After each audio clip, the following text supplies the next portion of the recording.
Hello student, कैसे हैं आप लोग? आई होप आप लोग बहुत ही अच्छे होंगे। तो आज मैं आपके लेकर आया हूं एक अलग टॉपिक। इसके पहले मैं आपको बता दूं कि मैंने आपको नाउन को 3 कैटेगरी में बांटा था।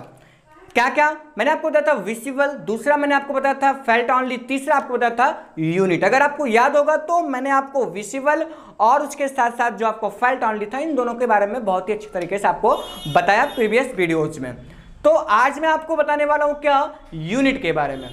नाउन में यूनिट की क्या भूमिका, अर्थात ये किस प्रकार से सेंटेंस में आता है, इसका यूज कैसे करते हैं, इससे क्वेश्चन क्या बनते हैं, इन सारी चीजों के बारे में आज के बीच इस वीडियो में हम लोग जानेंगे। किसके बारे में? जी हाँ, यूनिट के बारे में। तो आइए टाइम ना लॉस करते हुए डायरेक्टली हम बढ़ते हैं यूनिट पर। यूनिट अर्थात जिसको हम क्या कहते हैं, माप, जिसको हिंदी में हम क्या कहते हैं, माप। अब यूनिट है क्या?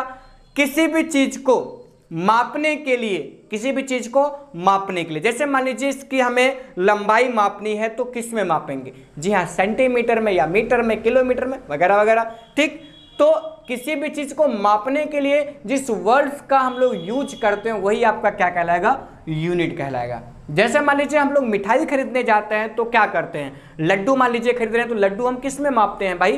किलो में, तराजू बटखरा रख करके किलो में ही तो मापते हैं ना। तो वो जो आपका किलो हो गया, किलोग्राम हो गया, यानी कि किलोग्राम या ग्राम हो गया, वगैरह हो गया, ये सब क्या हो गया? आपके माप हो गए। तो यही सब सारी यूनिट। यूनिट और भी चीजें हो सकती हैं, आइए हम आपको बताते हैं। जैसे अगर लिख दिया जाए 7 डेज, 7 डेज इक्वल टू हम लिख सकते हैं क्या? 1 वीक। आइए थोड़ा थोड़ा आज हम लोग मैथ भी पढ़ते हैं। 7 डेज इक्वल टू क्या लिख सकते हैं? 1 वीक लिख सकते हैं। तो कहने का मतलब क्या हुआ कि 7 दिनों को हम किस में माप सकते हैं? एक वीक में। अर्थात एक वीक बराबर क्या हो सकता है? 7 दिन हो सकता है। तो ये वीक भी आपका क्या हो गया? वीक भी आपका क्या हो गया? एक प्रकार का यूनिट हो गया। अब अगर हम बात करें तो हम लिख सकते हैं क्या कि 4 वीक इक्वल टू 1 मंथ। कहते नहीं कि कहते हैं? तो ये मंथ भी आपका क्या हो गया? यूनिट हो गया। और हम कहें तो 12 मंथ इक्वल टू हम लिख सकते हैं क्या? 1 ईयर। तो ईयर भी आपका क्या हो गया? ईयर भी आपका क्या हो गया? यूनिट हो गया। तो इस तरह से बहुत सारी चीजें। अब इसी को हम अगर कहें 100 ईयर इक्वल टू क्या? 1 सेंचुरी। तो ये सब भी क्या हो गए? माप ही हुए। तो इस तरह से आपके माप हो सकते हैं। और भी कुछ माप हो सकती है, जैसे कभी कभी हम लोग कहते हैं मुट्ठी भर। कोई सामान कहते हैं एक मुट्ठी भर दे दो, तो मुट्ठी भर का मतलब क्या हो गया? हैंडफुल। तो ये भी आपका क्या हुआ? माप हुआ। ठीक, और क्या कह सकते हैं? स्पूनफुल। तो ये भी आपका क्या हो गया? माप हुआ। कप फुल, तो ये भी आपका क्या हुआ? माप हुआ। ठीक, तो इस तरह से क्या बहुत सारी चीजें माप के अंतर्गत आ सकती हैं। जैसे और चीजें कहें तो इंच हो गया, ठीक, मीटर हो गया, किलोमीटर हो गया, किलोग्राम हो गया, ठीक, ग्राम हो गया। ये सारी चीजें क्या हैं? सारी चीजें क्या है? माप ही तो हैं। चलिए, भारतीय मुद्रा को हम किस में मापते हैं भाई? रुपीज में मापते हैं। कहते नहीं कि मुद्रा जो होती है किस में मापी जाती है? रुपए में मापी जाती है। तो रुपीज क्या होगा? ये भी आपका यूनिट हुआ कि नहीं हुआ? जी हाँ, यूनिट आपका हुआ। तो यूनिट के अंतर्गत ये सारी चीजें आ सकती है। ये सब क्या है? यूनिट ही हैं। जब इनका यूज एज ए नाउन के रूप में होता है, अर्थात एक नाउन के रूप में इसका प्रयोग हम करते हैं, तो वो यूनिट नाउन के अंतर्गत आती हैं। तो आइए आप लोग ये चीजें यूनिट के बारे में समझ गए होंगे। अब आइए यूनिट की कैटेगरी हम जान लेते हैं। यूनिट कैटेगरी की बात करें तो सबसे पहली कैटेगरी क्या होती है? यूनिट को कई कैटेगरी में बांटा गया। तो पहली कैटेगरी आपका क्या होगा? Definite category. डिफिनिट के अंतर्गत क्या होता है? आइए हम इसको समझते हैं। डिफिनिट 2 प्रकार के हो सकते हैं। इसका स्ट्रक्चर क्या होता है? डिफिनिट समझने का स्ट्रक्चर क्या होता है? तो आइए थोड़ा सा हम सेंटेंस के माध्यम से आपको समझाते हैं। जैसे मैं कहूं कि आई एम 20 ईयर ओल्ड। साथ साथ मैं आपको क्वेश्चन भी समझाते चलूंगा। जैसे यहां पे लिखा गया कि आई एम 20 ईयर्स या ईयर ओल्ड। अब इसमें क्या सही रहेगा? ध्यान दे रहे होंगे आप। तो ईयर क्या है? अपने आप में क्या है? एक प्रकार का यूनिट है। ईयर क्या है? आपका यूनिट है। ठीक, और यूनिट है तो ये यूनिट आपका सिंगुलर रहेगा या प्लूरल? क्वेश्चन ये बनता है। तो डिफिनिट के बारे में हम जान लेते हैं। डिफिनिट का मतलब क्या? जो अपने आप में निश्चित हो, उसी को हम क्या कहते हैं? डिफिनिट। इसकी दो कंडीशंस हो सकती हैं, दो टाइप्स हो सकते हैं। तो ये पहले टाइप से मिलते हैं। टाइप 1 क्या होता है? टाइप 1 के अंतर्गत डिफिनिट कैसे आते हैं? डिफिनिट सदैव अगर आता है डिफिनिट यूनिट आएगा तो उसके साथ एक चीज जरूर रहेगा, वो क्या रहेगा उसके बारे में आप लोग समझ लीजिए। उसके साथ रहेगा न्यूमरल।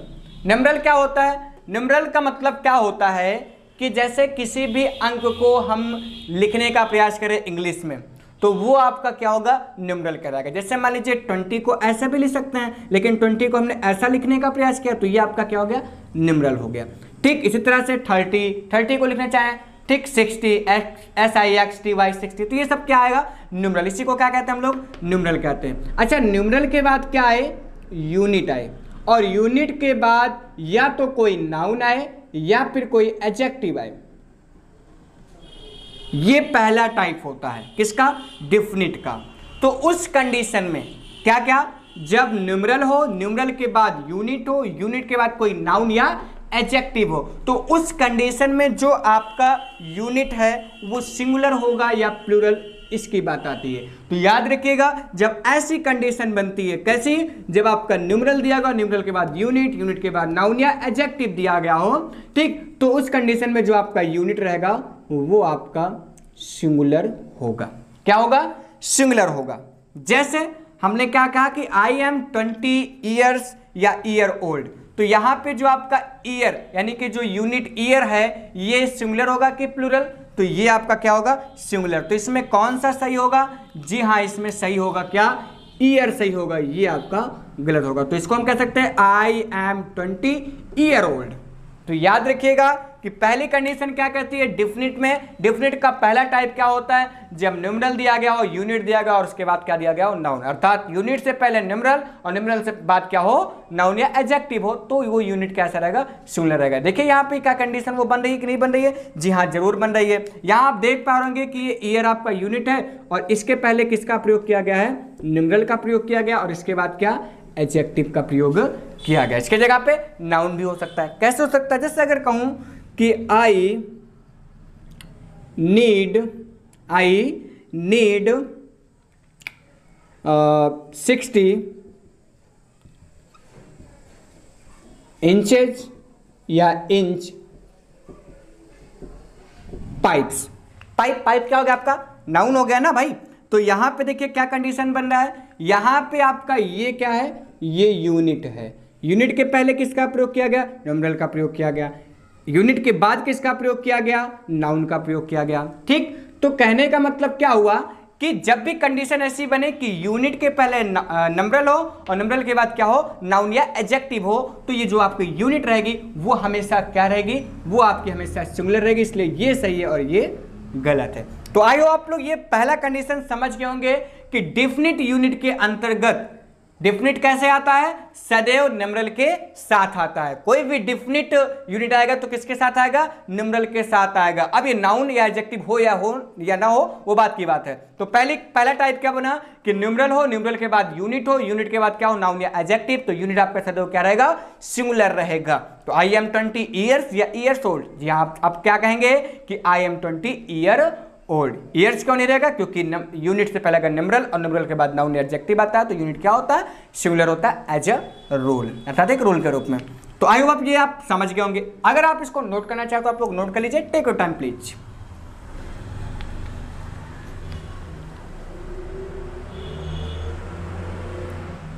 चलिए आगे देखते हैं, अगली कंडीशन देखेंगे, अगली कंडीशन की ओर बढ़ेंगे। कंडीशन सेकंड क्या होगा, आइए इस पर हम नजर डालते हैं। ध्यान दे पा रहे हैं आप लोग, हमने क्या किया कि दूसरी कंडीशन में क्या बताया कि अगर केवल और केवल क्या हो, यूनिट और यूनिट के पहले क्या हो, न्यूमरल, अर्थात आगे नाउन या एडजेक्टिव ना हो, तब क्या करते हैं। जैसे सेंटेंस आ सकता है, क्या सेंटेंस आ सकता है, जैसे आई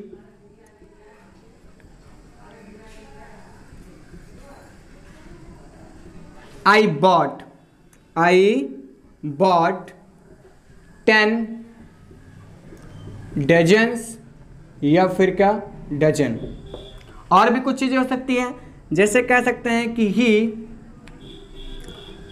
फाउंड 10 रुपीज, या फिर क्या, रूपी। क्वेश्चन बन रहा है कि रुपीज रहेगा कि कि रूपी रहेगा, डजन रहेगा कि डजन। आप ध्यान दे पाएंगे ये दोनों क्या है, यूनिट है। तो आइए पहले मैं लिख ही देता हूं कि ये क्या है आपके, ये भी आपका क्या है, यूनिट है, और ये भी आपका क्या है, यूनिट है। कंडीशन क्या बन रहा है, इसके पहले क्या आ रहा है, नंबरल आ रहा है, इसके पहले भी नंबरल आ रहा है, 10 और 10 नंबरल है कि नहीं है, जी हाँ। कंडीशन सेकंड लागू हो रही है इसमें कि नंबरल हो उसके बाद क्या हो, तुरंत यूनिट हो। तो उस कंडीशन में जो यूनिट होती है इसको बांटा गया है दो भागों में। कितने भागों में, दो भागों में इसको बांटा गया। पहला आपका क्या होता है, कॉम्पैक्ट, दूसरा होता है नॉन कॉम्पैक्ट। भाई कुछ सुना सुना सा लग रहा है, कॉम्पैक्ट नॉन कॉम्पैक्ट, जी हाँ जरूर सुना सुना लग रहा है। कॉम्पैक्ट क्या होता है, अर्थात जिसको किसी और के व्याख्या की जरूरत ना हो तो वो क्या होगा, कॉम्पैक्ट, और जिसको किसी के व्याख्या की जरूरत हो तो वो क्या होगा, नॉन कॉम्पैक्ट। आइए एग्जांपल के माध्यम से मैं आपको समझाता हूं। जैसे अगर मैं कहूं रूपी, तो ये किसके लिए प्रयोग किया जाता है, केवल और केवल भारतीय मुद्रा के लिए प्रयोग किया जाता है, या और किसी चीज के लिए रूपी का हम प्रयोग करते हैं? क्या इस डस्टर को रूपी में नापते हैं, 2 रुपी डस्टर, ऐसा कह सकते हैं, अर्थात रूपी डस्टर, रूपी पेन, ऐसा कह सकते हैं? जी नहीं। तो कहने का मतलब क्या, केवल हम रुपए यानी कि भारतीय मुद्रा को ही किस में मापते हैं, रुपए में मापते हैं। दूसरी बात करें, अगर मैं कहूं डजन, क्या कहूं, डजन कहूं, तो डजन कोई भी चीज हो सकता है। ये पेन भी एक डजन कह सकते हैं। डस्टर अगर मान लीजिए हमारे पास 12 पीस है तो इसको कह सकते हैं क्या, 1 डजन डस्टर, ठीक। 1 dozen white board, 1 dozen marker, 1 dozen shirt, 1 dozen mic, कुछ भी कह सकते हैं। कहने का मतलब डजन अगर हम बोल दिए तो डजन के आगे क्या भाई, क्या डजन, क्या डजन शर्ट है कि डजन मार्कर है कि डजन व्हाइट बोर्ड है कि डजन आपका डस्टर है, क्या कोई कंफर्म नहीं है। लेकिन अगर रूपी का है तो हाँ कंफर्म होगा, रूपी की बात हो तो भारतीय मुद्रा की ही बात हो रही है। तो कहने का मतलब ये अपने आप में मीनिंग दे रहा है और केवल एक ही मीनिंग दे रहा है, लेकिन डजन का कई मतलब भी हो सकता है। डजन रुपीज भी, डजन डस्टर भी हो सकता है, डजन आपकी कॉपी भी हो सकती है, डजन आपका मार्कर भी, डजन आपका व्हाइट बोर्ड भी हो सकता है। लेकिन रूपी क्या, रूपी व्हाइट बोर्ड या रूपी मार्कर या रूपी डस्टर ये होगा नहीं होगा। तो कहने का मतलब जो रूपी हुआ वो अपने आप में क्या कॉम्पैक्ट है, अर्थात वो स्वयं अपने आप में मीनिंग लिए हुए हैं, अर्थात ये सेल्फ सफिशिएंट इन मीनिंग है। लेकिन डजन की बात करें तो ये सेल्फ सफिशिएंट इन मीनिंग नहीं है, इसका मतलब अपने आप में नहीं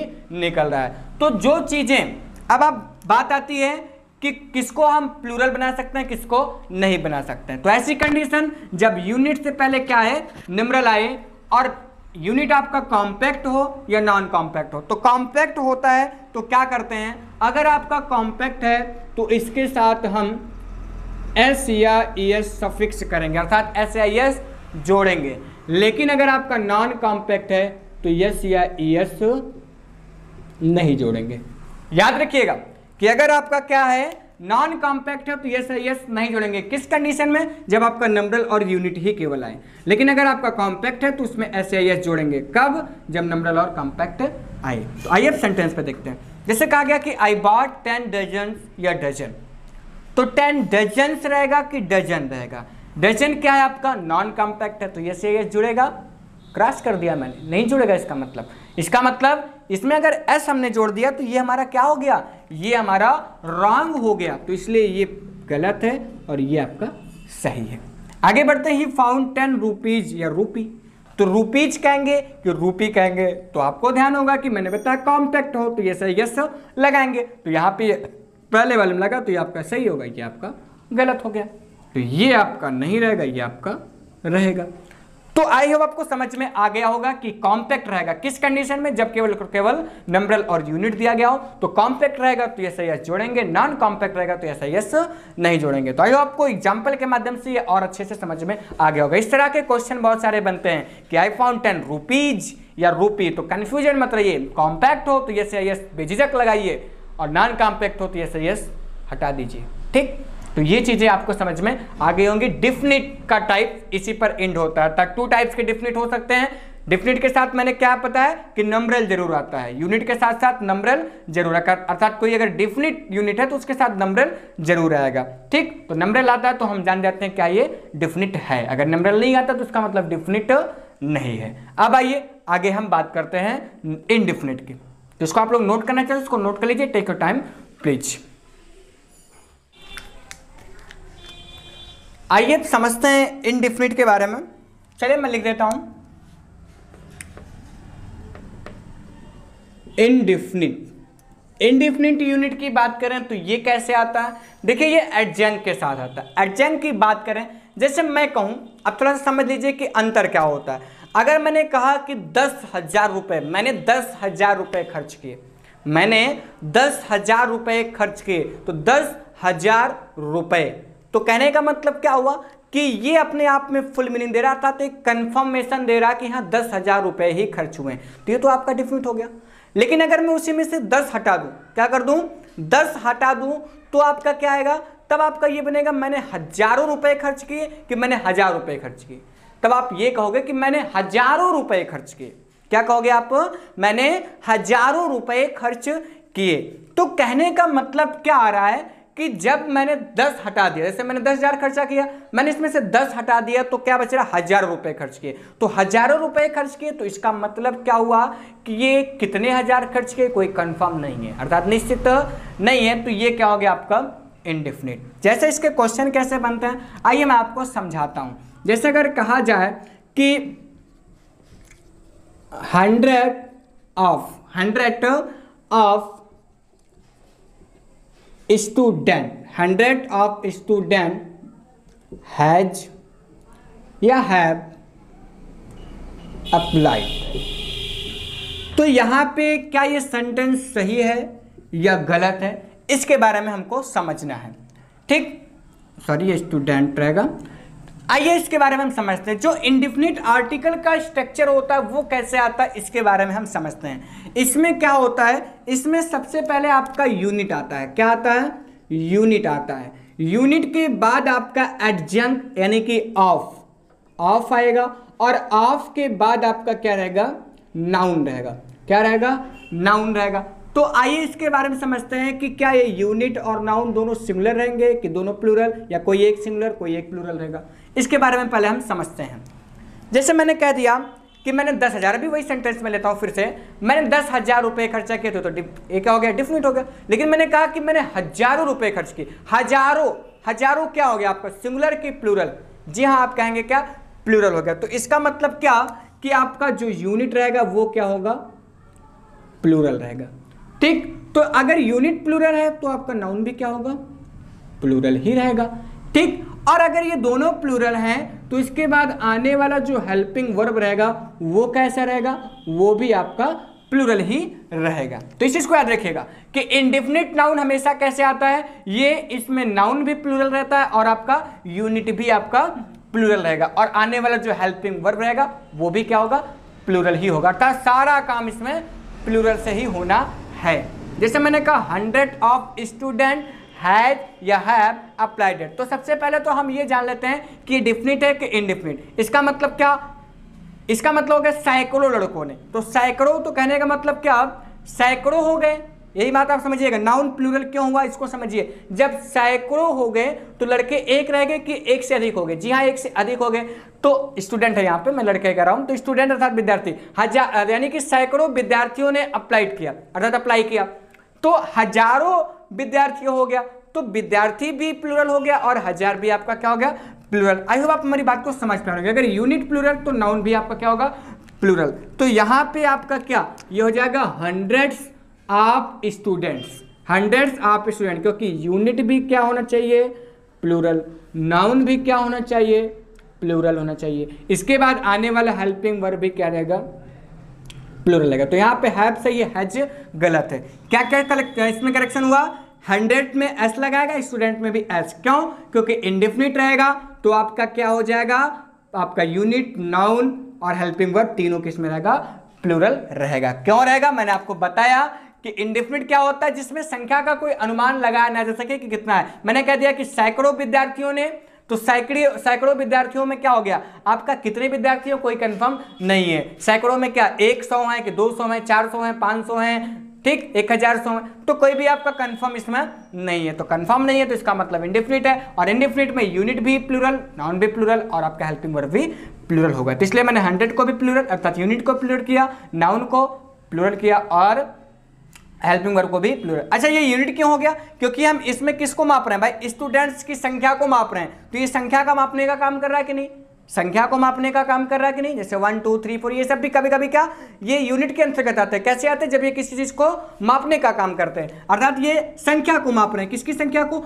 स्टूडेंट की संख्या को माप रहे हैं, इसलिए आपका ये यूनिट हुए। और यूनिट के साथ क्या ये सिंगुलर नहीं रहेगा, ये क्या रहेगा, प्लूरल रहेगा, दोनों नाउन और यूनिट भी, साथ साथ में हेल्पिंग वर्ब भी। और एग्जाम्पल हम ले सकते हैं, जैसे अगर हम कहें कि कहा जाए जैसे कि लॉग्स ऑफ 100 ऑफ 1000 ऑफ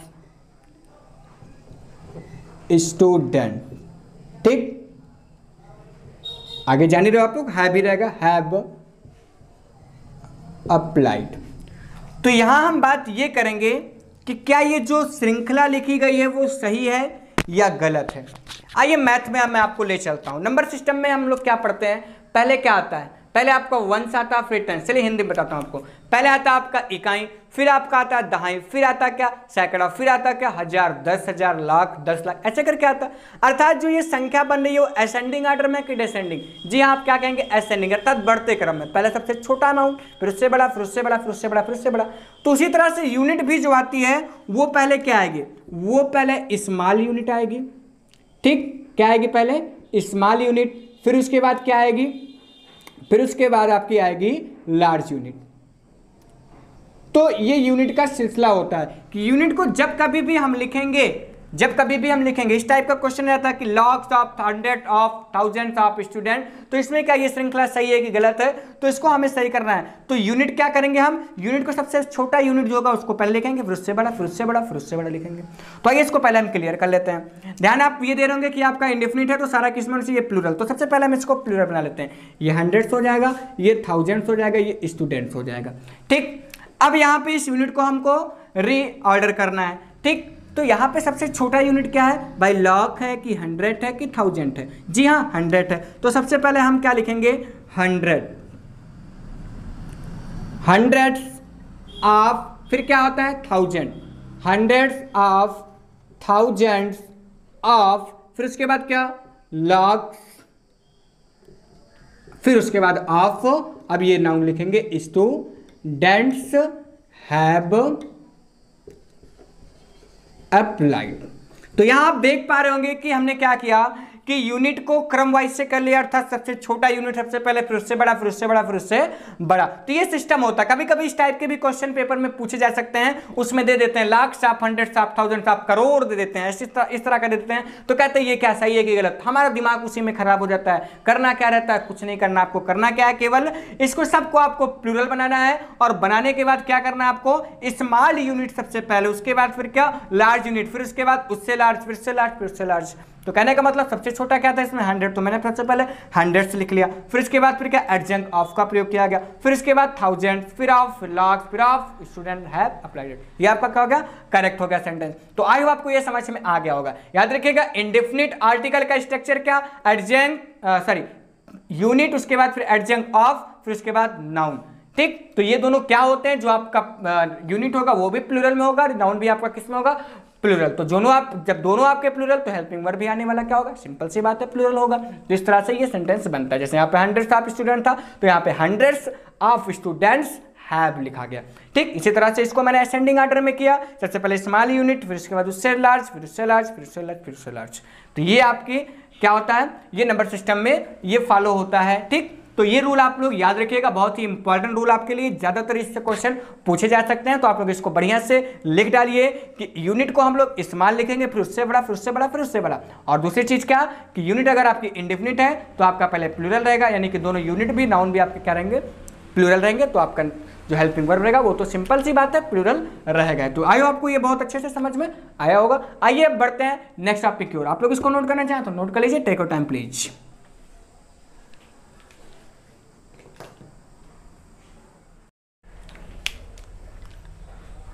आइए अब अगले यूनिट को समझते हैं। अगला यूनिट क्या होता है उसको जानने से पहले कुछ सेंटेंस में यहां पर लिखना चाहूंगा। जैसे अगर कहा जाए कि 2 स्पूनफुल या फिर स्पूनफुल्स। ठीक, आगे क्या, sugar, sugar will be given to me. और आगे हम बात करें तो स्पूनफुल्स या फिर क्या, spoon full sugar, of sugar will we given to me. पहला सेंटेंस, दूसरा सेंटेंस। अब आपको इसमें स्पूनफुल और इसमें स्पूनफुल्स में आपको डिफरेंट आइडेंटिफाई करना है कि इसमें क्या रहेगा। थोड़ी सी मैं आपको बात बता देता हूँ। जैसे कोई चीज़ हम कहते हैं मुट्ठी भर दे दो, मेरी मुट्ठी हो सकता है बड़ी हो, आपकी मुट्ठी हो सकता है छोटी हो, तो क्या दोनों का माप बराबर है? माप बराबर नहीं है। कहते हैं कि एक कप चाय पिला दो, क्या दुनिया में जितने भी कप बने हैं सबकी साइज एक है? नहीं है। आप भी यही कहोगे, साइज एक नहीं है, हर कप की अलग अलग साइज होगी। मैं कहूँ कि एक चम्मच नमक डाल दो, ठीक, तो क्या आपके घर में जो चम्मच है और मेरे घर में जो चम्मच है वो दोनों की साइज एक ही तरह है, हूबहू है?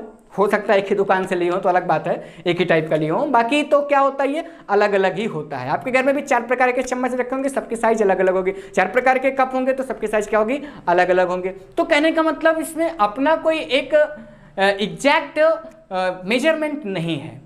आप समझने का प्रयास कीजिए। अगर मैं कहूं कि 2 spoonful sugar will be given to me, अर्थात 2 चम्मच शुगर, तो 2 चम्मच चीनी, 2 चम्मच चीनी किसी के यहाँ घर की 2 चम्मच चीनी बहुत थोड़ी सी होगी, किसी के यहाँ बहुत ज़्यादा भी हो सकती है। अर्थात चम्मच पे डिपेंड करता है कि कैसा है कैसा नहीं। तो इस तरह के जो यूनिट होते हैं उनको हम किसके अंतर्गत रखते हैं? इनको हम रखते हैं किसके अंतर्गत? आर्बिट्रेरी के अंतर्गत। आर्बिट्रेरी क्या है? ध्यान से समझिए। आर्बिट्रेरी ये होते क्या हैं कि इंडेफिनिट से ही निकल कर आया है, लेकिन इसमें अंतर क्या होता है? आर्बिट्रेरी में अंतर क्या होता है? आर्बिट्रेरी यूनिट को हम अपने आप से मान कर एक माप बना लेते हैं। जैसे हमने कह दिया कि 1 कप, तो हम मान लिए कि हाँ 1 कप इतने के बराबर है। अर्थात जिस माप को केवल मानकर ही बना लिया जाए तो उसे क्या कहेंगे हम? आर्बिट्रेरी। किससे किससे हम मान सकते हैं? जैसे स्पून से मान सकते हैं, ठीक, कप से भी मान सकते हैं, और क्या? कप नहीं तो क्या? बाउल, बाउल नहीं तो क्या? हैंड, हैंड नहीं तो क्या?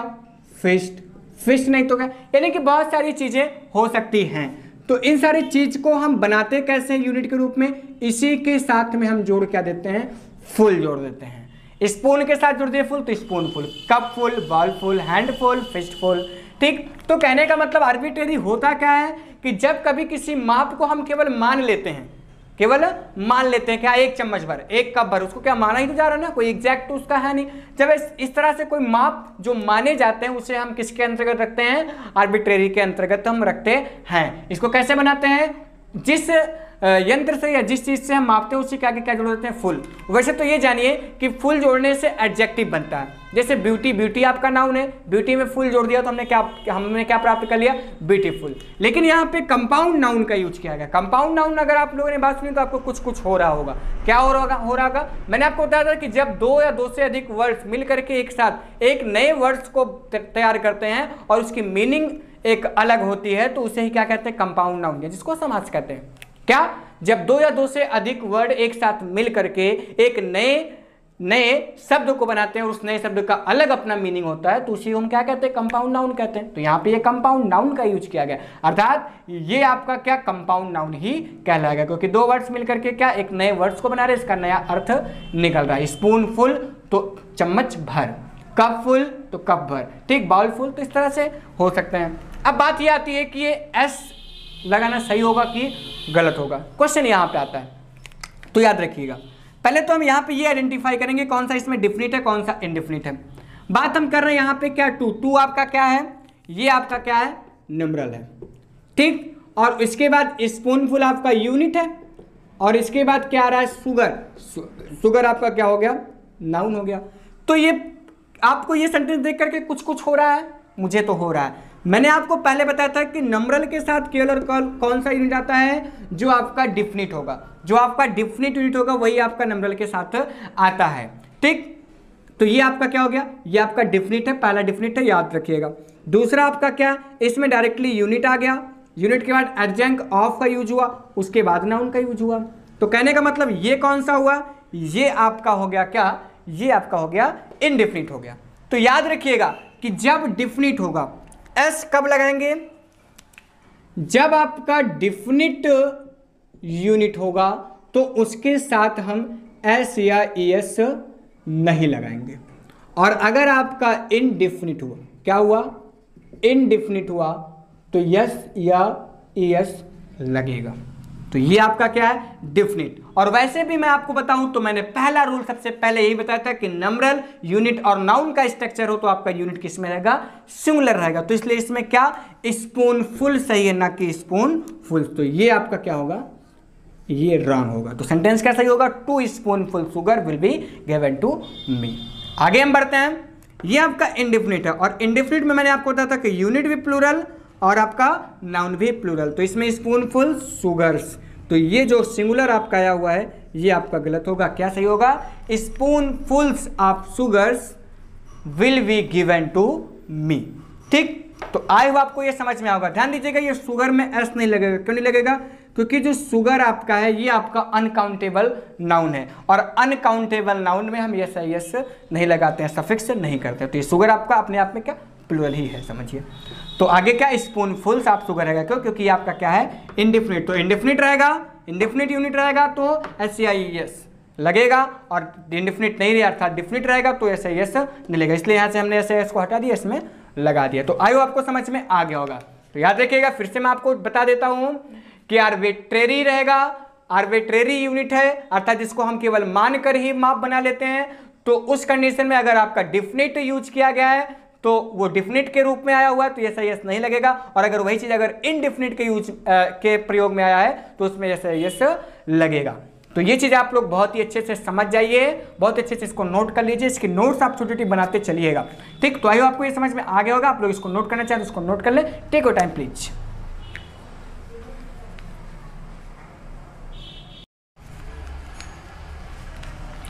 आ जाओ भाई, एक सेंटेंस में लिख रहा हूं, इसका आंसर आप लोग दीजिए। जैसे लिखा गया टू एंड अ हाफ, अब यहां पे मैं डे लिखूं या डेज लिखूं। मान लीजिए इसके आगे हेल्पिंग वर्ब है तो इज लिखें कि आर लिखें। क्वेश्चन इन दोनों से है कि 1 एंड अ हाफ, ये जो पूरा बन रहा है इसके आगे हमें डे लिखना है या फिर क्या लिखना है, डेज लिखना है, इज लिखना है कि आर लिखना है। भाई सोचकर बताइए आप लोग क्या हो सकता है। कंफ्यूजन होती है भाई, सिंपल सी बात है, सबको होती है, हम लोग भी जीव हैं, ठीक, एक प्राणी हैं। कंफ्यूजन तो जानवरों को भी होती है, तो हम लोग को क्यों नहीं होगी भाई, होगी, जरूर होगी। नहीं समझ में, छोड़ो यार, बहुत हो गया इंग्लिश, सब वो कुछ और पढ़ते हैं, कोई फायदा नहीं इंग्लिश पढ़ाने का इतना। चलिए आइए आज हम मैथ पढ़ते हैं, या और कोई सब्जेक्ट, क्या पढ़ना चाहोगे भाई आप लोग, कुछ और? चलिए आज आपको मैं मैथ पढ़ाता हूं, ठीक, क्या, मैथ में आप क्या पढ़ना चाहोगे? चलिए फ्रैक्शन पढ़ाता हूं। फ्रैक्शन अर्थात जिसको हम हिंदी में क्या बोलते हैं, भिन्न बोलते हैं। क्या बोलते हैं? भिन्न बोलते हैं। चलिए ये भिन्न है क्या? जैसे कहीं पर 2/3 लिखा गया हो, 1/2 लिखा गया हो, ठीक, 1/4 लिखा हो, तो ये सब क्या है? आपस में भिन्न तो है, समझिए, ठीक। तो यहां पे हम ये ध्यान देंगे, ये भिन्न है तो भिन्न में होता क्या क्या है? ऊपर वाले को तो सर हम लोग कहते हैं क्या, नंबरेटर कहते हैं, नंबरेटर कहते हैं, और नीचे वाले को क्या कहते हैं, डिनोमिनेटर कहते हैं। अर्थात ऊपर वाले को हिंदी में बोले तो अंश, नीचे वाले को हिंदी में बोले तो हर कहते हैं। इसी तरह से इंग्लिश में इसको क्या कहते हैं, नंबरेटर, और नीचे वाले को डिनोमिनेटर कहते हैं। तो जो फ्रैक्शन होता है उसके कितने टाइप्स होते हैं, इनके बारे में हम लोग आज पढ़ेंगे। क्या? Types of fraction, types of fraction. Math पढ़ा रहा हूं, बहुत अच्छे से पढ़िए, बहुत ध्यान से। Types of fraction. जैसे कहीं पर लिखा गया 1/2, या 1/3, या 1/4, 1/21, ये किस प्रकार का फ्रैक्शन है, अर्थात ये कौन से टाइप का फ्रैक्शन है, कोई बता सकता है? चलिए मैं ही बताता हूं। देखो, कोई भी आपका फ्रैक्शन हो और उसका अगर नंबरेटर 1 है, अर्थात कोई भी भिन्न हो और उसका जो अंश है वो 1 है, तो उसको इकाई भिन्न कहते हैं। इंग्लिश में बोलें तो उसको हम क्या बोलते हैं भाई? Unit fraction. क्या बोलेंगे? यूनिट फ्रैक्शन, अर्थात इकाई भिन्न बोलते हैं। पहला टाइप बिगिन हो गया यूनिट फ्रैक्शन, अर्थात जिसका नंबरेटर 1 हो, ऐसा फ्रैक्शन जिसका नंबरेटर क्या हो? 1 हो, उसी को ही क्या कहते हैं हम? Unit fraction. चलो मैथ की बात होगी। अब इसी में थोड़ा सा मैं ट्विस्ट लाता हूं, चलो आज लड़ाई करवाता हूं। इंग्लिश मैथ बनाम इंग्लिश। मैथ में मैं आपको इंग्लिश समझाता हूं। यहां पे लिखा गया 1/3, इसको हमें इंग्लिश में लिखना है तो हम कैसे लिखते हैं? हम इसको 1/3 लिखेंगे कि 1/3 लिखेंगे। क्वेश्चन ये बनता है 1/3 लिखेंगे कि 1/3 लिखेंगे। और मान लीजिए इसके आगे हमें यूज करना हो इज या आर, तो दोनों में से हम क्या यूज करेंगे? अब आ जाइए, इंग्लिश भी साथ साथ पढ़िए और मैथ भी। ऐसे पढ़ाई नहीं देखी होगी भाई, तो आ जाइए, बहुत अच्छे समझिए। तो 1/3 को अगर हमें इंग्लिश में लिखना है तो 1/3 लिखेंगे कि 1/3 लिखेंगे, एज लिखेंगे इसके साथ कि आर लगाएंगे, तो ये क्वेश्चन बनता है। तो याद रखिएगा, कभी भी अगर यूनिट फ्रैक्शन की बात हो रही है, किसकी? यूनिट फ्रैक्शन की बात हो रही है, जिसका नंबरेटर क्या होता है? 1, अर्थात n = 1, n for numerator.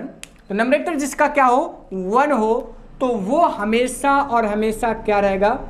Singular ही रहेगा। क्या रहेगा? सिंगुलर। वो आपका किस में रहेगा? सिंगुलर में ही रहेगा। और इसके आगे जो आपका हेल्पिंग वर्ब यूज होगा वो भी आपका कैसा रहेगा? सिंगुलर रहेगा। याद रखिएगा, कभी भी अगर यूनिट फ्रैक्शन अर्थात n = 1 है तो उसके लिए अगर इंग्लिश में हमको उसको लिखना है तो उसका जो आपका लिखा जाएगा इंग्लिश, वो किस में रहेगा? वो सिंगुलर रहेगा। और उसके साथ हेल्पिंग वर्ब भी क्या यूज करेंगे? हम सिंगुलर यूज करेंगे। तो यहाँ पे 1/3 रहेगा कि 1/3 थर्ड्स क्या हो गया? प्लूरल हो गया। तो ये आपका क्या हो गया? रॉन्ग हो गया। तो सही क्या है आपका? 1/3 सही है, तो ये सही है। अच्छा, अब इसके साथ इज यूज करें कि आर? आप बताओ मुझे, मैंने क्या कहा? हेल्पिंग वर्ब भी सिंगुलर, तो इज रहेगा, आर नहीं रहेगा। तो ये समझ में आ गया। पहला फ्रैक्शन आप लोग समझ होंगे, यूनिट फ्रैक्शन अर्थात जिसका अंश क्या हो? 1 हो, अर्थात जिसका नंबरेटर 1 हो उसे यूनिट फ्रैक्शन कहते हैं। और यूनिट फ्रैक्शन को इंग्लिश में लिखे तो हमेशा सिंगुलर में लिखा जाएगा, और सिंगुलर लिखा जाएगा इस वजह से हेल्पिंग वर्ब भी क्या लगेगा? सिंगुलर लगेगा। तो 1/3 रहेगा, 1/3 नहीं रहेगा। तो ये आप समझ गए होंगे। इसको नोट करना चाहें तो आप लोग नोट कर लीजिए फटाफट भाई, नोट कीजिए। कर लिए? बहुत अच्छे। चलिए आगे हम देखते हैं अगला नंबरेटर। अगले नंबरेटर की हम बात करेंगे। जैसे मान लीजिए अगला नंबरेटर जो आपका रहेगा प्रॉपर नंबरेटर। क्या? Proper fraction. अगले फ्रैक्शन की हम बात कर रहे हैं, प्रॉपर फ्रैक्शन। भाई इंग्लिश पढ़ाता हूं, मैथ में थोड़ा सा दिक्कत हो जाती है। तो प्रॉपर फ्रैक्शन क्या होता है इसकी बात हम करेंगे। तो प्रॉपर फ्रैक्शन किसे कहते हैं? प्रॉपर फ्रैक्शन किसे कहते हैं भाई? पता किसी को? एनीवन पता? चलिए मैं बताता हूं। प्रॉपर फ्रैक्शन का मतलब क्या होगा कि जिसका नंबरेटर क्या हो? नंबरेटर आपका छोटा हो किससे? डिनोमिनेटर से। अर्थात जैसे 2/3। हिंदी में बोले तो जिसका अंश छोटा हो, हर बड़ा हो, उसे ही हम क्या कहते हैं? प्रॉपर फ्रैक्शन कहते हैं। तो यहां पे बात हो रही थी 2/3 की। देखिए इसमें आपका अंश क्या है? छोटा है, हर क्या है? बड़ा है। अर्थात नंबरेटर छोटा, डिनोमिनेटर बड़ा। ठीक, तो इसको अगर हम इंग्लिश में लिखना होगा तो कैसे लिखेंगे? आइए मैं इसकी भी बात कर लेता हूं। इसको हमें इंग्लिश में लिखना है तो इसको हम लिखेंगे क्या? 2/3 लिखूं कि 2/3 लिखूं? चलिए मान लीजिए इसमें से दोनों कोई भी होगा तो इज लगाऊं कि आर। क्वेश्चन बन गया कि 2/3 लिखें कि 2/3 लिखें, इज लिखें कि आर लिखें हेल्पिंग वर्ब के रूप में। तो आइए मैं आपको समझाता हूं। देखिए जैसे मान लीजिए लिखा गया क्या 2/3, 2/3 को हम ये भी तो लिख सकते हैं 1/3 प्लस 1/3 लिख सकते हैं ना। 2/3 को 1/3 प्लस 1/3, तो इसमें 2 हो गए ना, 2 हो गए ना। 2/3 में कुछ और भी सम्मिलित है, अर्थात 2 चीजें सम्मिलित हैं, तो ये सिंगुलर हुआ कि प्लूरल? प्लूरल हुआ कि नहीं हुआ जी? हुआ। अच्छा 1/3 को ऐसा कुछ लिख सकते थे जी? नहीं लिख सकते थे, लेकिन 2/3 को हम लिख सकते हैं क्या 1/3 प्लस 1/3। इसी तरह से 3/3 रहेगा तो इसको 1/3 प्लस 1/3 प्लस 1/3। इस तरह से 4/3 होगा तो 1/3 1/3 कितनी बार? 4 बार हम ऐड करेंगे। तो कहने का मतलब ये एक से बढ़ करके 2 हो रहे हैं, तो ये क्या होंगे? प्लूरल होंगे। तो इसका मतलब हमें जो आपको यूज करना ये प्लूरल होगा। क्या होगा? प्लूरल होगा। तो इसलिए हम जब प्रॉपर फ्रैक्शन का यूज हो, अर्थात नंबरेटर छोटा हो किससे? डिनोमिनेटर से, तो वो आपका क्या रहेगा? प्लूरल रहेगा। अच्छा प्लूरल है तो आने वाली जो हेल्पिंग वर्ब होगी वो भी क्या होगी? प्लूरल ही होगी। तो आइए देखते हैं कौन सा सही है। तो 2/3 रहेगा कि 2/3? जी हाँ, बहुत सही समझ गए। क्या रहेगा? 2/3 ये रहेगा सही, ठीक। और इज रहेगा कि आर? जी हाँ, क्या रहेगा? आर रहेगा, इज इसमें नहीं रहेगा। तो ये आपका गलत है, ये आपका सही है। क्यों सही है? मैंने अभी बताया कि जब आपका नंबरेटर क्या हो? छोटा हो, डिनोमिनेटर आपका बड़ा हो, तब आपका उस कंडीशन में जो आपका वर्ड्स लिखा जाएगा वो किस में रहेगा? प्लूरल में रहेगा, और हेल्पिंग वर्ब भी प्लूरल लगेगी। तो आपको ये समझ में आ गया? जी हाँ, बिल्कुल समझ में आ गया होगा। तो नोट कर लीजिए, इसको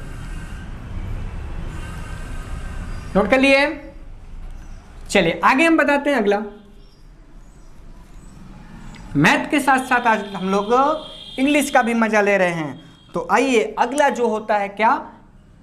इम्प्रॉपर फ्रैक्शन। इम्प्रॉपर फ्रैक्शन क्या है इसके बारे में समझते हैं। इम्प्रॉपर फ्रैक्शन का मतलब क्या होता है?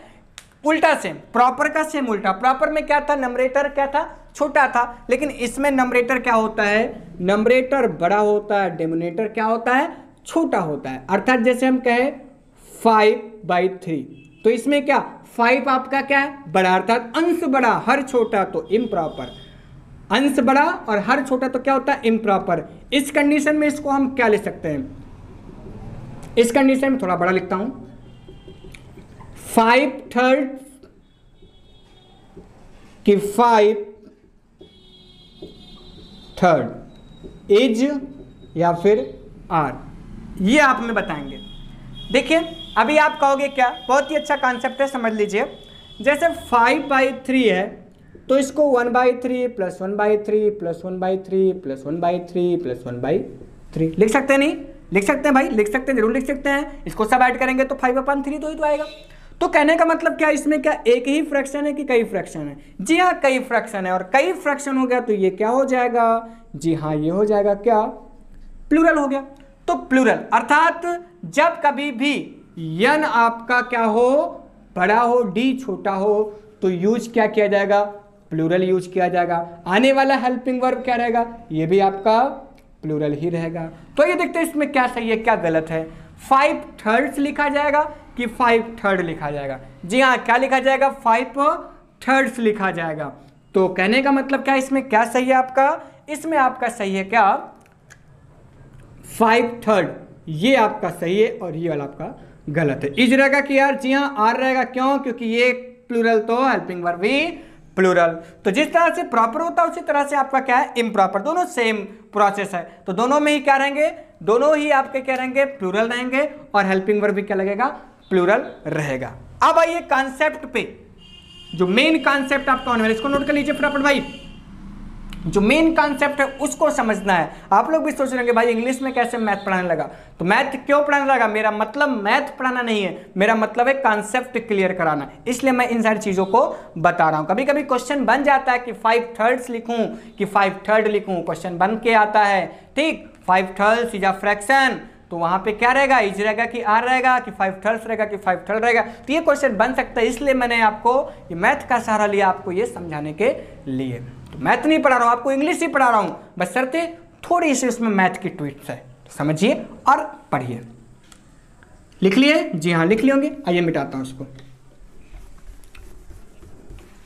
चलिए इम्प्रॉपर के बाद जो लास्ट आता है आपका वो होता है क्या, मिक्स्ड।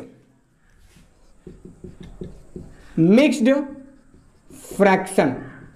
मिक्स्ड फ्रैक्शन क्या है, इसकी बात करूं तो अभी देखो जो मैंने 5/3 लिखा था, तो अगर 3 से मैं 5 में डिवाइड करूंगा तो 3 1 जा 3, ठीक। रिमाइंडर कितना आ गया आपका, आ गया 2, और यहाँ पे क्या हो गया, नीचे 3 हो गया।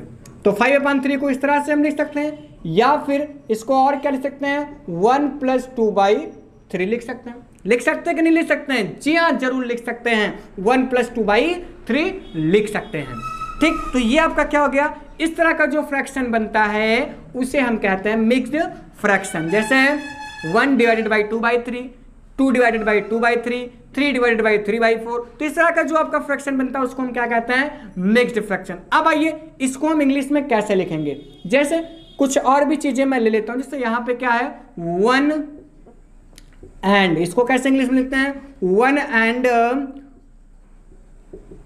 2/3 रहेगा, या फिर 1 एंड 2/3 रहेगा। अब आगे इज यूज होगा कि आर यूज होगा, ये आपको बताना है।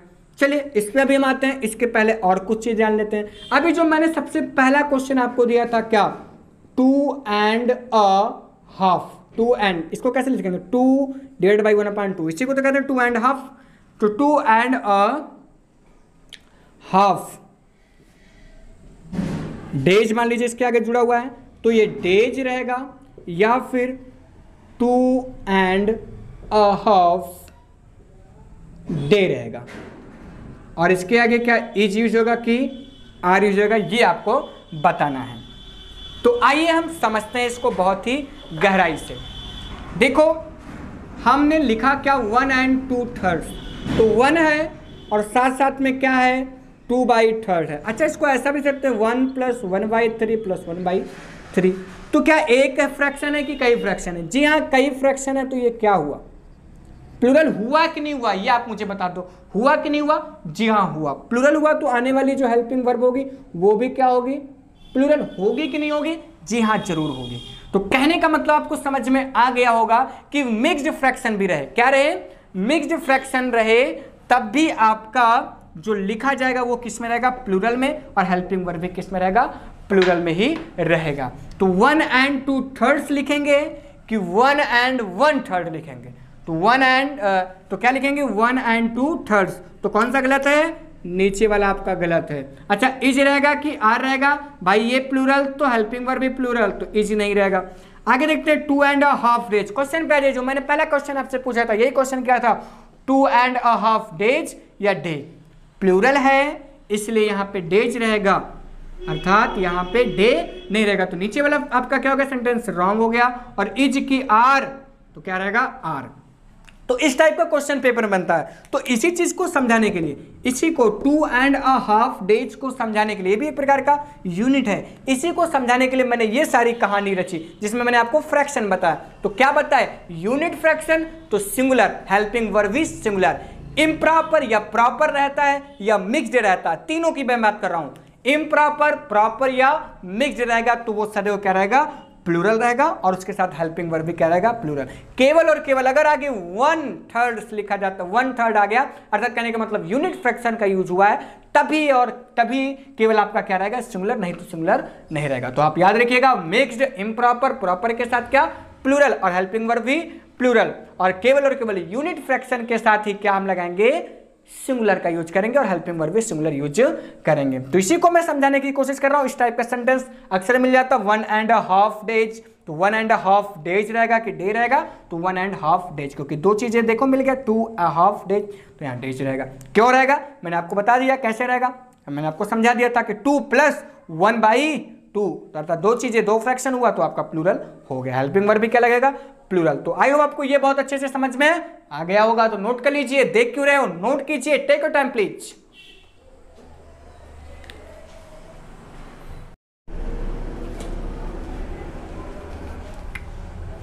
चलिए गर्मियों की छुट्टी हो गई, आप लोग कहीं घूमने नहीं जाने पाए ना, कितनी विडंबना है भाई। गर्मी की छुट्टी आप लोग मामा के यहाँ, ये इतने बड़े बड़े आम हम लोग खाते थे जाकर के मामा के यहाँ, नहीं जा पा रहे, बड़ी समस्या ना। परेशान मत होइए आप लोग भाई। जैसे ये लॉकडाउन खत्म होगा तुरंत मैं आप लोग को घुमाने ले चलूंगा। कहाँ घुमाने ले चलूंगा? कहाँ घूमना चाहोगे भाई? मैं एक ही जगह जाऊंगा। कहाँ? अवध से पहले। अवध मतलब अयोध्या आप लोग जान नहीं रहे हो ना, तो अवध से पहले मैं आपको घुमाऊंगा। अवध से पहले आइए मैं लिख देता हूं, थोड़ा सा भूल जाता हूं कि कहां घुमाना है, तो इसलिए मैं इसको लिख देता हूं। क्या? अवध से पहले। अवध, अवध से पहले, तो अवध से पहले आपको मैं घुमाने ले चलूंगा। तो आइए इसको साथ से, ये मैंने लिखा क्या, ए फॉर होता है आपका क्या? अमाउंट। डब्ल्यू फॉर होता है आपका क्या? वेट। डी फॉर आपका होता है क्या? डिस्टेंस। एच फॉर आपका होता है क्या? हाइट। एस फॉर आपका होता है क्या? स्पीड। और पी फॉर आपका होगा क्या? Period of time. तो याद रखिए अवध, अवध से आपको क्या याद करना, ये ट्रिक है। A for amount, W for wait, D for distance, H for height, S for speed, P for period of time. अगर इन सारे चीजों का प्रयोग हुआ है तो आगे हेल्पिंग वर्ब हम कैसे लगाते हैं? देखो इनको दो भागों में बांटा गया है। पहला आपका क्या हो सकता है, पहले ये आपके आ सकते हैं किसमें? यूनाइटेड सेंस में। किसमें? यूनाइटेड सेंस में आ सकते हैं। और दूसरा कौन सा सेंस हो सकता है आपका? डिवाइडेड सेंस हो सकता है। अब ये है क्या, इसके बारे में समझिए। यूनाइटेड सेंस में अगर यूज होगा तो हेल्पिंग वर्ब जो हमारा लगेगा वो हमारा क्या रहेगा? सिंगुलर। हेल्पिंग वर्ब क्या रहेगा? सिंगुलर। डिवाइडेड सेंस में यूज होगा तो हेल्पिंग वर्ब हमारा क्या रहेगा? प्लूरल। इतना याद रखिए, अभी मैं इसके बारे में आपको समझाता हूं। जैसे मैंने कहा कि 200 रुपीज। अब हेल्पिंग वर्ब मैं यहां इज लगाऊं कि आर लगाऊं? इन माई पॉकेट। सेंटेंस दिया गया कि 200 rupees is in my pocket, कि 200 rupees are in my pocket. Is रहेगा कि आर रहेगा, ये आपको क्लियर करना है। तो पहले हम सेंटेंस में ये सेंस देखते हैं कि इसमें यूनाइटेड सेंस यूज हुआ है कि डिवाइडेड सेंस हुआ है। देखिए कह रहा है कि 200 rupees is in my pocket. Pocket कितना है? एक पॉकेट की बात हो रही है, यहीं पे आपको बात पकड़ना है। एक ही पॉकेट की बात हो रही है, अर्थात कहने का मतलब क्या कि रुपया जो 200 रुपया रखा जा रहा है वो किसी एक पॉकेट में है। तो क्या ये बटा हुआ है कि एक जगह है? जी हाँ, आप कहेंगे ये बटा नहीं हुआ, केवल एक ही जगह पर रखा हुआ। तो 200 रुपीज कहाँ रखा गया? एक जगह ही रखा गया। अर्थात कौन सा सेंस यूज हो रहा है? जी हाँ, यूनाइटेड सेंस यूज हो रहा है, यहाँ पे डिवाइडेड नहीं हो रहा है। इसलिए यहाँ पे हेल्पिंग वर्ब क्या हो जाएगा? यहाँ पे हेल्पिंग वर्ब आपका हो जाएगा क्या?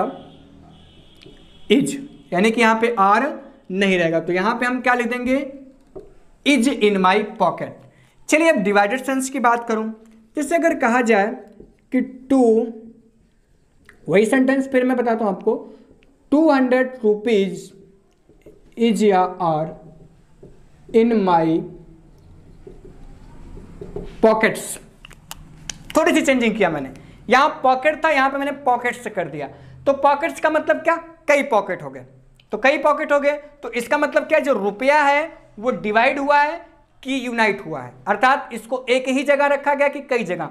इन माई पॉकेट अर्थात ऊपर वाले जेब में भी है, जींस के जेब में भी है, साइड जेब में भी है, अर्थात कई जगह रखे गए। रुपए को डिवाइड करके, इन 200 रुपए को डिवाइड किया गया कई जेब में रख करके, तब कई जेबों को मिला करके तब 200 रुपए वो बता रहा कि मेरे पॉकेट्स में है। तो पॉकेट से कह रहा है, इसका मतलब इस रुपए को डिवाइड कर दिया गया, अर्थात डिवाइड सेंस आ रहा है। और जब डिवाइड सेंस आ जाए तो हेल्पिंग वर्ब क्या यूज होगा? जी हाँ, बहुत सही जाने आप लोग, क्या होगा?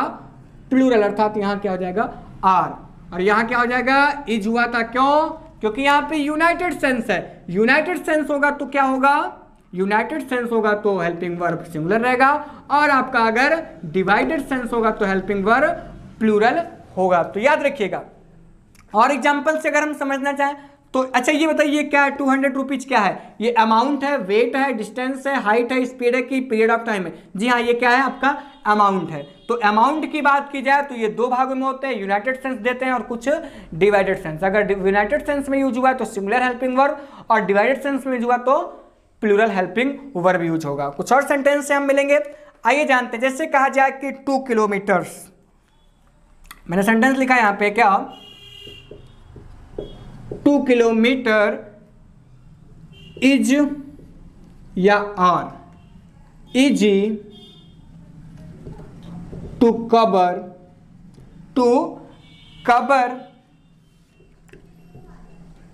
ऑन फुट, अर्थात 2 किलोमीटर जो दूरी है वो आसान है टू कवर ऑन फुट, अर्थात पैदल कवर करने में, अर्थात पैदल चल करके कवर करने में 2 किलोमीटर दूरी चलना आसान है। तो यहाँ पे चलने का काम किससे हो रहा है, केवल और केवल ऑन फुट हो रहा है, अर्थात सारी दूरी किससे चली जा रही है, केवल और केवल फुट से ही चली जा रही है, अर्थात डिवाइड नहीं हुआ, केवल केवल पैदल ही चलने का काम हो रहा है। लेकिन अगर मैं यहीं पे कहूं एंड बाई कार, तो अब कितने चीजों से चला जा रहा है, अब 2 चीजों से चला जा रहा है, किससे किससे, फुट से भी, ऑन फुट भी चला जा रहा है और कार से भी चला जा रहा है। तो क्या हो गई ये दूरी, क्या हो गई, 2 किलोमीटर दूरी क्या हो गई, डिवाइड हो गई। अगर केवल ऑन फुट था, अगर मैं इसको छुपा लूं तो ऑन फुट अगर जब केवल था तो 2 किलोमीटर दूरी केवल एक ही माध्यम से चली जा रही थी, लेकिन यहां पर देखिए 2 चीजों से ये दूरी चली जा रही है, क्या, कार से भी और ऑन फुट, अर्थात पैदल और कार 2 चीजों से डिवाइड हो गया, अर्थात ये डिवाइड सेंस दे रहा, तो डिवाइड सेंस देगा तो ये आर लगेगा। कब, जब ये दोनों चीजें रहेंगी तब ये लगेगा क्या, आर लगेगा, और जब केवल ऑन फुट रहेगा तो क्या लगेगा, इज लगेगा। तो याद रखिएगा कि जब डिवाइड सेंस दे तो क्या रहेगा, सिंगुलर नहीं प्लूरल, अर्थात डिवाइड सेंस दे रहा, on foot and by car 2 दूरियां अलग अलग बट रही हैं तो आर लगेगा, और केवल ऑन फुट या केवल बाय कार अगर लगाया जाए तो क्या रहेगा, इज। डिस्टेंस था, मैंने बताया था कि डिस्टेंस भी यूनाइटेड और डिवाइडेड सेंस देता है। तो आई होप आपको ये समझ में आ गया होगा। एक और एग्जांपल मैं आपको थोड़ी सी कंफ्यूजन दूर कर देता हूं। अच्छा ये क्या था, 2 किलोमीटर, ये क्या था, amount, weight, distance, height, speed की पीरियड ऑफ टाइम। जी हाँ, आप क्या कहोगे, डिस्टेंस था। तो डिस्टेंस किस में था, यूनाइटेड सेंस में था कि डिवाइडेड, जी दोनों में था। अगर डिवाइडेड रहेगा तो क्या करेंगे, हेल्पिंग वर्ब क्या लगाएंगे हम, प्लूरल लगाएंगे, और अगर आपका यूनाइटेड रहेगा तो हेल्पिंग वर्ब क्या लगाएंगे, सिंगुलर। अब आइए थोड़ा सा कंफ्यूजन दूर कर लेते हैं। जैसे कहा जाए कि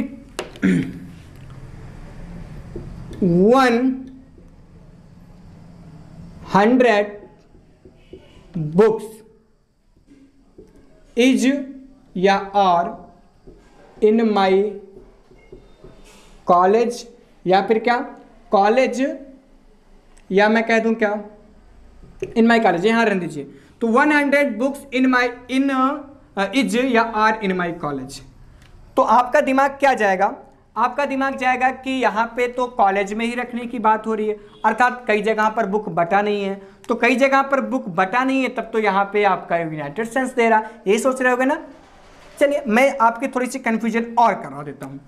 एंड इन माई स्कूल, अब 2 जगह को मिला करके हुआ, 2 जगह को मिला करके हुआ, अर्थात in my college and in my school, अर्थात 2 जगह पे हुआ। तो यहां पे क्या, अब आप सोचोगे कि तो डिवाइडेड सेंस होगा, क्योंकि कुछ बुक कॉलेज में भी रखा गया, कुछ बुक कहाँ रखा गया है, स्कूल में है, कुछ बुक कॉलेज में, कुछ बुक स्कूल में, तो डिवाइडेड सेंस होगा, तो हेल्पिंग वर्ब प्लूरल होगा, यही आप सोच रहे होंगे ना। चलिए अब इसको भी मैं हटा देता हूं, केवल और केवल पहला सेंटेंस ही रहने देता हूं, इन माई कॉलेज। तो आप इज यूज करोगे कि आर, जी आप कहोगे क्या, इज कहोगे, क्यों कहोगे, क्योंकि आप कहोगे कि यूनाइटेड सेंस दे रहा है। तो याद रखिए, अब आइए पहले आगे के सेंटेंस से तो हम मिल लेते हैं।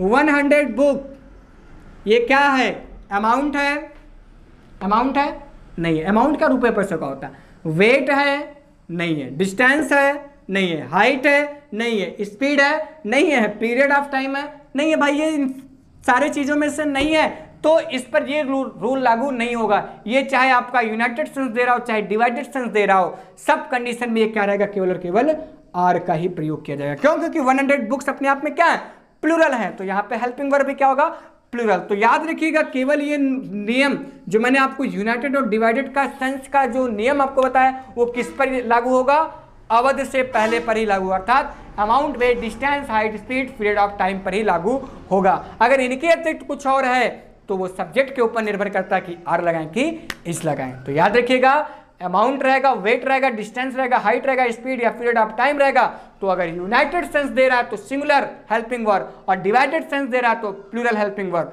अगर इन पांचों में से कोई नहीं है, कुछ और है, तो उसके सब्जेक्ट पर डिपेंड करेगा कि क्या हम लगा। जैसे ये आपका 100 बुक्स, ये ना तो अमाउंट है, ना तो वेट है, ना तो डिस्टेंस है, ना तो हाइट है, ना तो स्पीड है, ना तो पीरियड ऑफ टाइम है, तो ये कुछ नहीं है इसमें से। इसलिए ये सब्जेक्ट सिंगुलर होता तो हम इस लगाते, लेकिन ये प्लूरल है इसलिए यहाँ पे क्या लगा दिए, आर लगा दिए। तो आई होप ये कंफ्यूजन में आप न रहिएगा कि हम सबके साथ यही चीज प्रयोग करेंगे। सबके साथ ये यूज नहीं होगा, केवल किसके साथ यूज होगा, amount, weight, distance, height, speed और पीरियड ऑफ टाइम के साथ यूज होगा। तो आपको बहुत अच्छे से ये समझ में आ गया होगा। तो इसी के साथ ये लास्ट कॉन्सेप्ट भी एंड होता है। आप लोग इसको नोट करना चाहते हैं तो इसको आप लोग नोट कर लीजिए। Take your time please.